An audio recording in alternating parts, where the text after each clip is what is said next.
மக்களுக்கு என்னுடைய பணிவான வேண்டுகோள். பாருங்கள், உங்கள் கட்சிக்காரர் வழக்கறிஞர் திருச்சி என்எஸ் திலீப் அவர்கள் உங்கள் போஸ்டர் தமிழக மக்களை காக்க வந்த ஜனநாயகனே வருக வருக அப்படிங்கிற அந்த போஸ்டர் எங்கே ஒட்டிருக்கார் பாருங்கள். போலீஸ்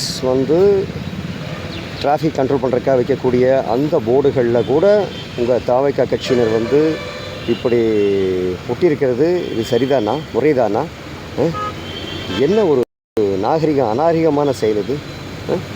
அவர் திருச்சி என்எஸ் திலீப்புனா ஒட்டிடலாமா, எங்கே வேணால் ஒட்டிடலாமா? விட்டால் எங்கள் தலைமையில் கூட ஒட்டுவார் போல இருக்குது.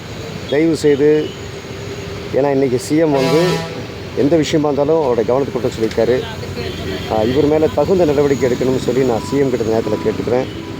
இதெல்லாம் கொஞ்சம் கூட சரியில்லை.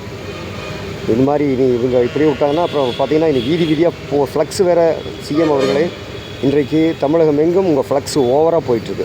எங்கே பாரு ஃப்ளக்ஸு எல்லாம் ஃப்ளக்ஸு ஃப்ளக்ஸை ஒட்டி விட்டு எல்லாம் என்ன ஆகிறது? சாலையில் பயணம் பண்ணுறவங்களாம் என்ன ஆகிறது? தயவுசெய்து இனிமேலும் உங்கள் பேரை வச்சு ஃப்ளக்ஸை நீங்கள் சொல்லாமல் யாரும் வைக்கக்கூடாது. இல்லை மாவட்ட செயலோட அனுமதி வாங்கிட்டு தான் வைக்கணும் அப்படிங்கிற ஒரு ஆர்டர் நீங்கள் தயவுசெய்து போடணும். நன்றி, வணக்கம். ரொட்டீன் நல்லதே முருகானந்தன், திருப்பூரில்.